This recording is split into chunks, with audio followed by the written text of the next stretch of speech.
Well, hello again. Here we are exploring who you and I are as consciousness.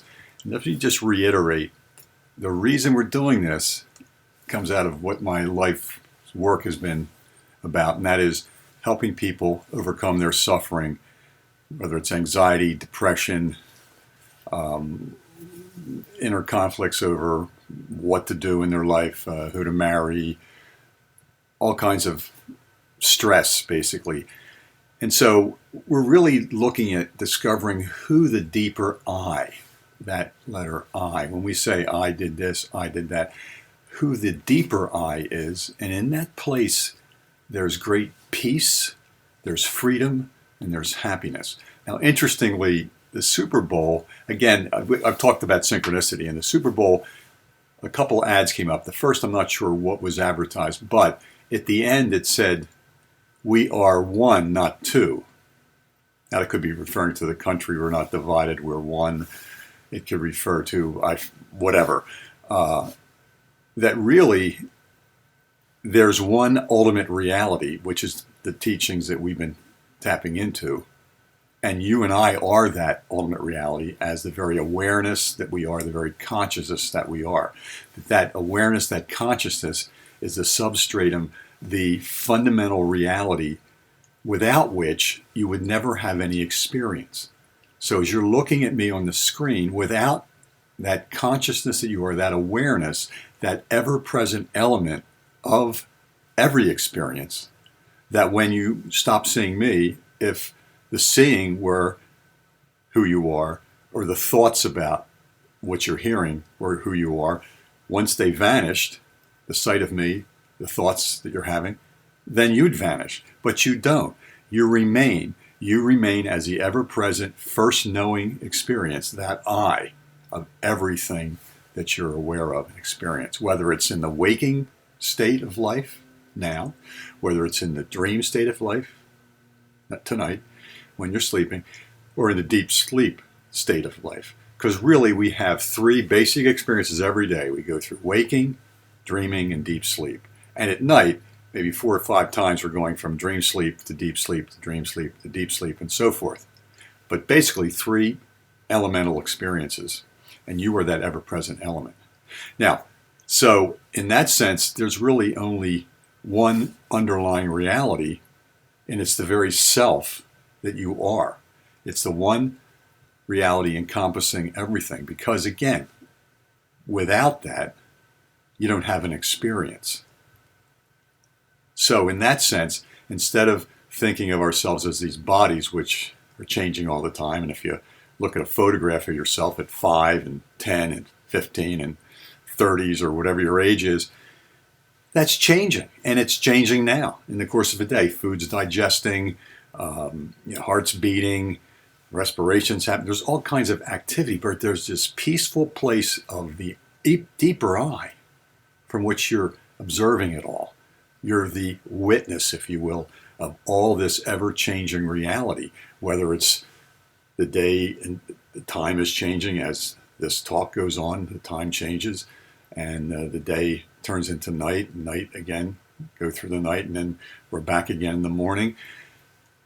And in that, there's 3 fundamental experiences we're having, which is we're having mind, which is thoughts, inner objects, imaginings, and feelings tied in with judgments we're making that I don't like this, I like that, feel good, feel bad, I'm angry about this, I'm happy about that, and so forth. So in that sense, there's really only one, not 2 realities.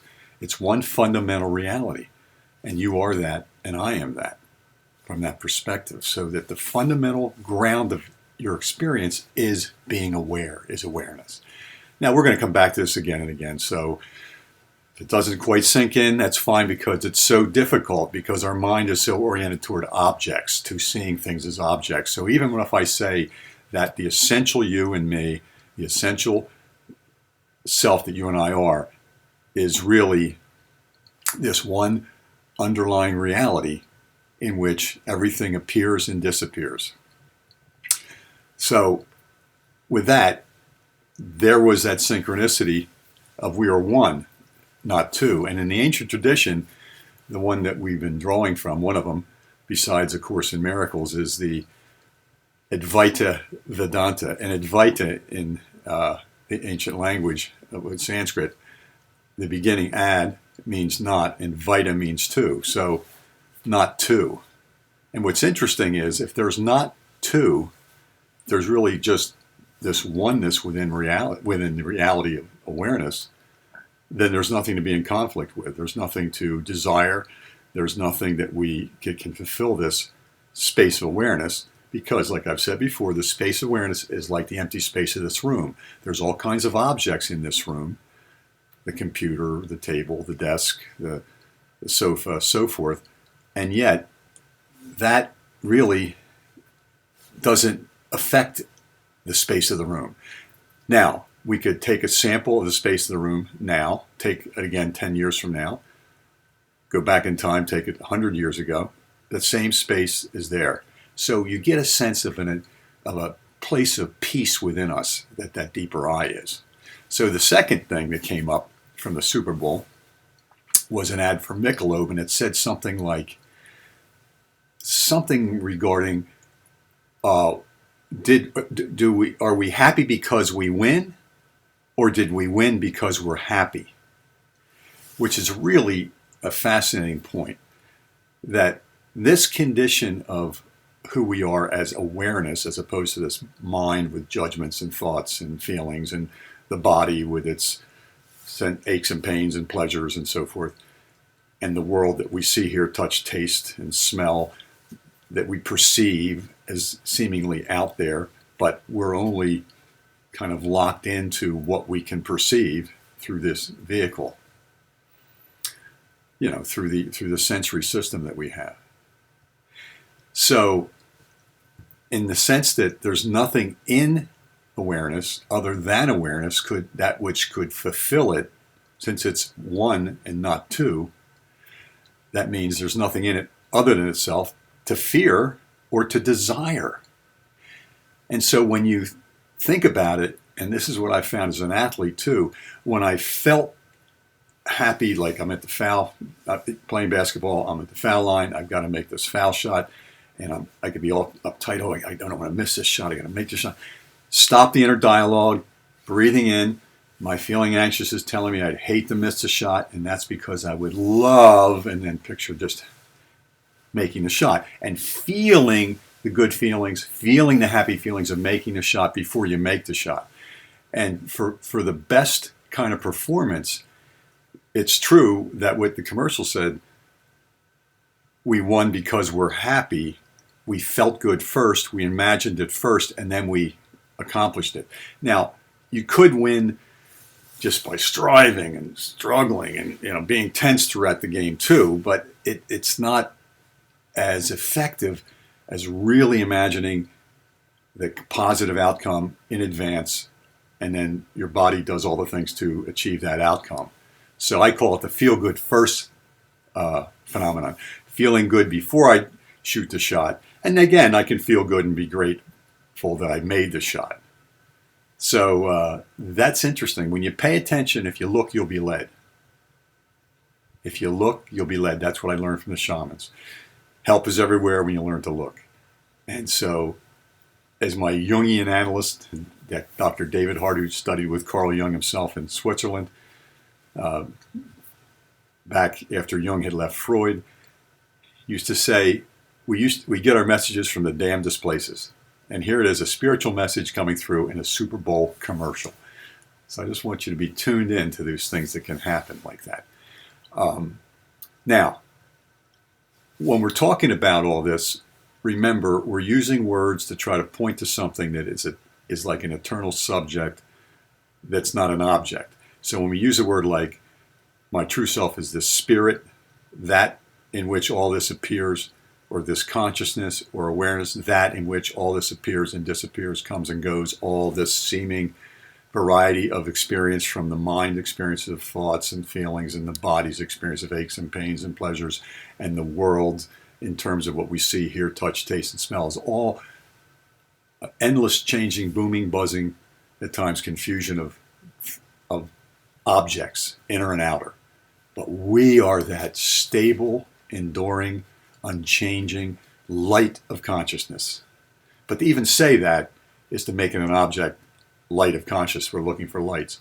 Now, in future talks, I'm going to go into how certain mystical experiences I've had can help us see this. But you don't need to have the mystical experience, because the mystical experience in itself is an experience. It's an object. It's usually symbolic, seeing a vision of the sun or something, or a vision of Christ or Buddha or Krishna, whatever. It's an object also. And we, the ultimate, is not an object. So in that sense, nothing can touch this self that we are. Nothing can hurt it. Nothing can add to it. Nothing can damage it. Nothing can destroy it. Nothing can agitate it. Nothing can change or move it. And yet, this awareness that you and I are touches all seeming things that are floating into its space of awareness. So this is the background that we ignore. But when we step back into the background, we can have, it feels great, and we can also be more effective. And again, in a later talk, I'm going to be going over how that applies in action, like I did in a basketball game I had once, in a particular way. Not just what we call being in the zone, where you're making every shot without really thinking about it, but a different type where there's a participant, me, and an observer, me. And that observer is that self that you and I are. But remember, in using words and so forth as I'm talking about it, it's like the old saying from Zen Buddhism: do not confuse the finger pointing to the moon for the moon. So that the reality that it's pointing to, that has to be just directly experienced, is not the pointer, the words, the analogies. So I'm going to mention one of my favorite quotes from Ralph Waldo Emerson, who was a transcendentalist. And he said, "In the woods we return to reason and faith. Standing on bare ground, my head is bathed by the blithe air, and I am uplifted into infinite space. All mean egotism vanishes. I become a transparent eyeball. I am nothing. I am no thing. I see all. The currents of the universal being circulate through me. I am part or particle of God," to which he's referring to as the ultimate transcendent fundamental reality.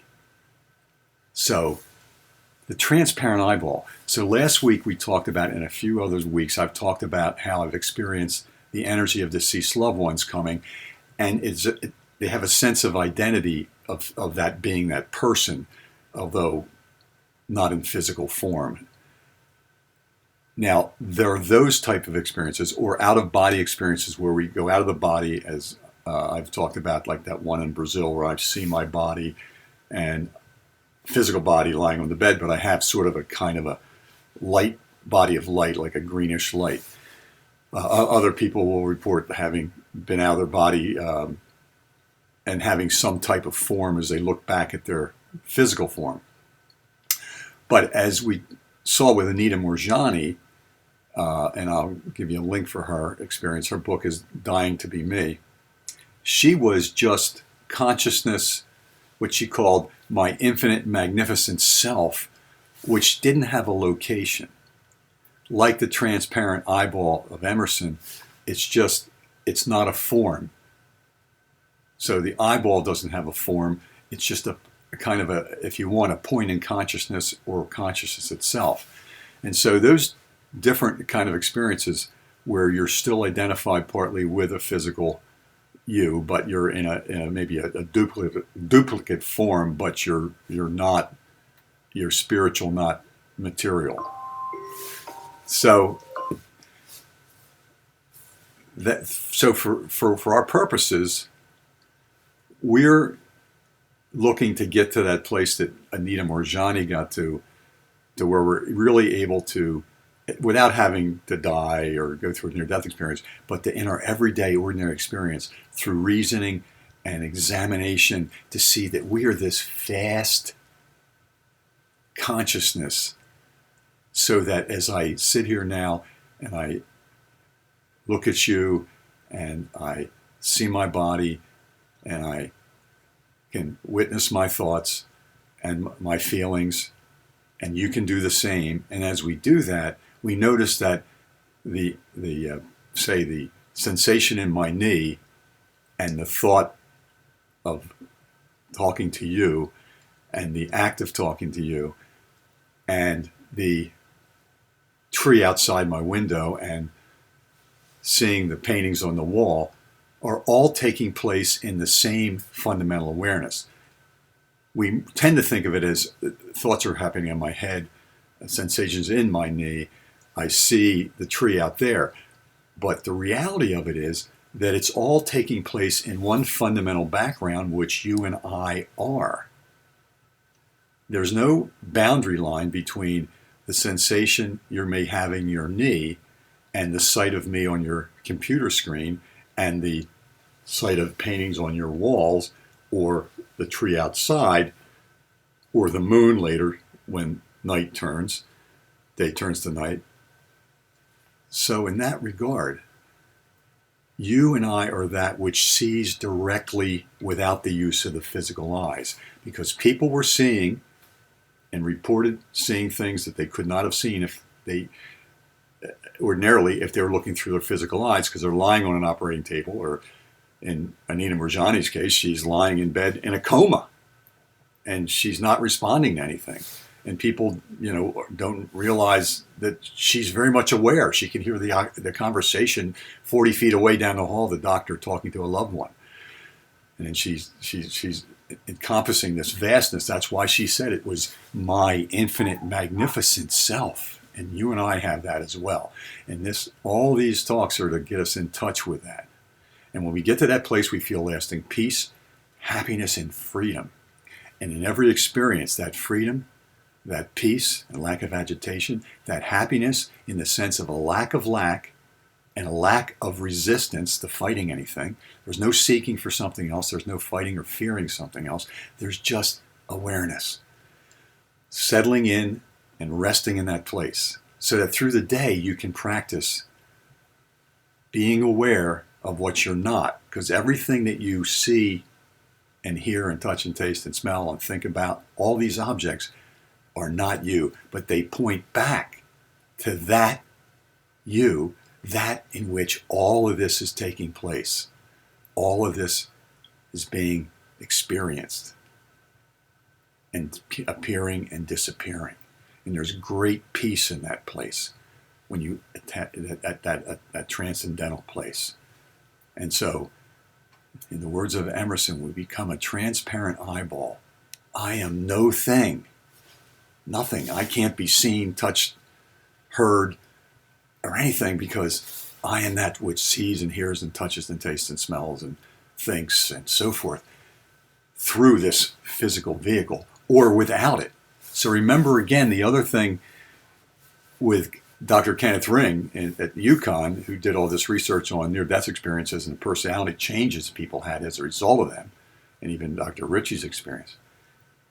Remember, people born blind from birth, all through their life, have never seen, they have a near-death experience, that is, they're clinically dead on the operating table. It's documented that they're dead. There's the heart's gone, not beating. There's no brain activity, and then suddenly they see their that energy of the soul, the spirit, whatever you want to call it, is out of the body, and they see. So in the ancient traditions, that self that you and I are is that which sees directly without the use of the eyes, although our spirit, our soul may use these physical eyes while we're connected with the body.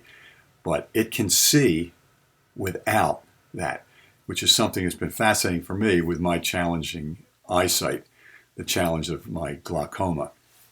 to realize there is something in me that can see, despite the condition of my eyes. And so whatever the condition of our mind, our body, the world, there in every experience is that freedom, that peace, that lack of agitation, that happiness or lack of lack and lack of resistance that is like the space of a room, inviolable, not capable of being agitated. And that's the place we want to access. Have a great week. I'll talk to you next week.